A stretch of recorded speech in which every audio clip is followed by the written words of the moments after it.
When most people think of getting jacked, they usually think of spending hours in the gym every day doing dozens of exercises per workout, and rightfully so.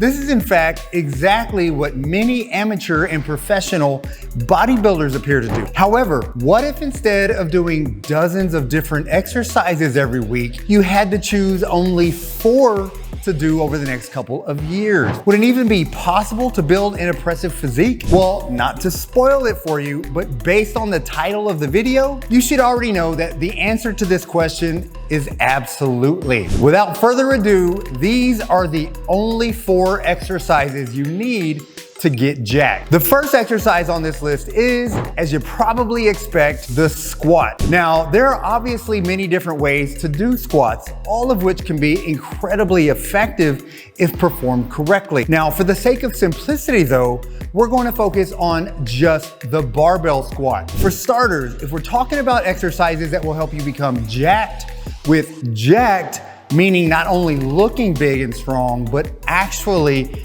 being big and strong, we have to be talking about compound exercises. In case you didn't already know, a compound exercise is an exercise that involves multiple joints, which means that multiple muscle groups are trained at once. Now, by focusing on compound exercises, you're not only able to train more muscles with fewer exercises, but you're also able to lift heavier weights, which is very important for gaining strength. Accordingly, the barbell squat perfectly exemplifies those 2 qualities. It's not only extremely effective for growing the 2 largest muscle groups in your body, which are the quadriceps and glutes, but due to the heavy loads that can be used, it's also incredibly effective for strengthening those muscles. Additionally, because of the barbell on your back, this exercise also comes with the benefit of effectively being able to strengthen your abdominal muscles and your lower back muscles. Now, one thing about this exercise that I have to stress, however, is that your range of motion is gonna be very important. If your squats aren't to at least parallel depth, your quads and glutes aren't being maximally stretched.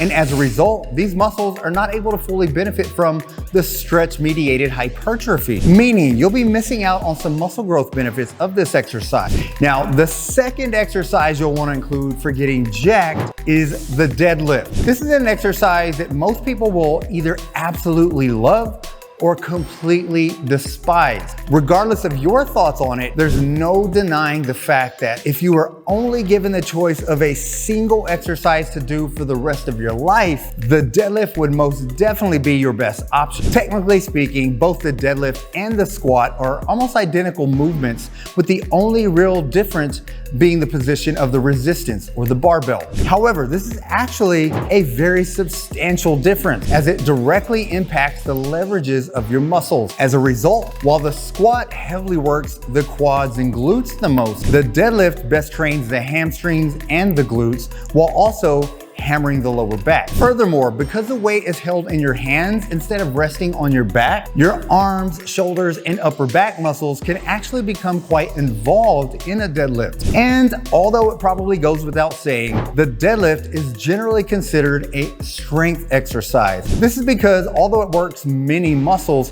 the deadlift isn't necessarily great at growing many of the muscles. However, because so many muscles are involved in the exercise, you're able to move very impressive amounts of weight, likely more than you can on any other exercise. Of course, if we only have 4 exercises to choose from, this full body strength benefit alone makes the deadlift a necessary choice. There is also some past research that claims that heavy squats and deadlifts cause acute spikes in testosterone and growth hormone release. Simultaneously stressing nearly every muscle in your body at once is sure to elicit a more substantial response from your body than only stressing 1 or 2 muscles at a time would. With the first 2 exercises fully covering the lower body, it would only make sense for these last 2 exercises in this video to focus on the upper body.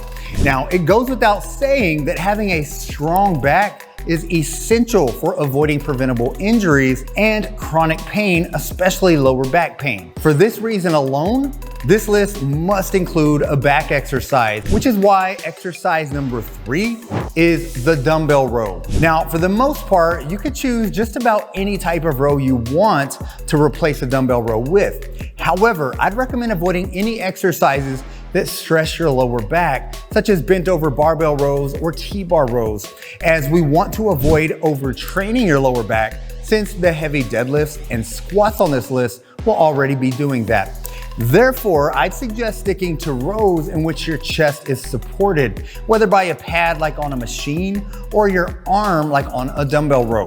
With this exercise, we're able to train the back muscles that don't get hit very hard on the deadlift.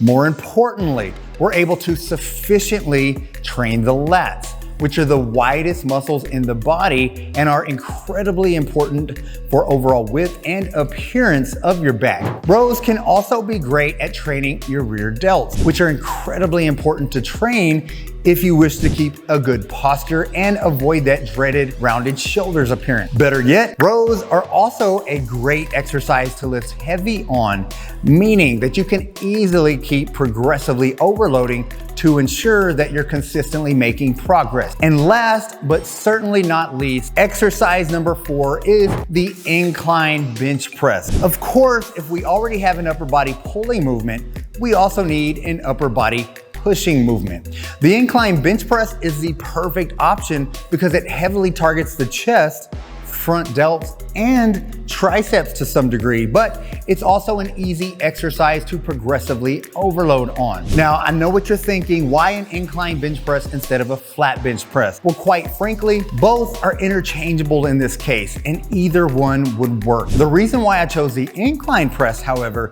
is because it somewhat bridges the gap between a chest press and a shoulder press. Since we can't do both of those, doing the incline press, which is somewhat right in the middle of them, allows us to maintain a slightly more balanced physique if we're limited on exercise choice. So are these really the only 4 exercises you need to get jacked? Well, let's look at it for a second. Are we training enough muscle group? Barbell back squats and deadlifts will be more than enough to grow your quads, hamstrings, and glutes, while also benefiting you with ever so important improvements in lower back and core strength. On the other hand, the dumbbell row and incline bench press will essentially train all of your upper body muscles, even including your triceps and biceps, which we haven't really discussed. As you can see, these 4 exercises alone are in fact enough to train basically every major muscle group, with the only exceptions really being your calves and side delts. With that said though, growing your side delts is extremely important for building broad and rounded shoulders. Even though the rows, incline press, and even the deadlift will slightly train them, the only way to sufficiently grow them will be through doing lateral raises. Therefore, if you don't just want to be jacked, but you also really want to truly look jacked, I'd recommend adding in lateral raises as a 5th exercise. Regardless, these 4 exercises alone will be enough to not only grow just about every muscle group, but also provide you with a very important full body strength foundation. This way, even with a limited exercise selection, you're not leaving any muscle groups weak and underdeveloped, which is crucial for avoiding injuries that result from imbalance. Of course, however, adding variety to your workouts can be extremely effective and beneficial, meaning even though these 4 exercises are enough, doing more isn't gonna hurt, and it'll likely even help you see greater results. Now, the point of this video was to show you that training doesn't have to be complicated. If there are essentially just 4 exercises on which you can base your entire training program around, creating a basic workout plan for yourself shouldn't be too difficult. However, there are obviously levels to everything, and most advanced programs include much more than just 4 exercises.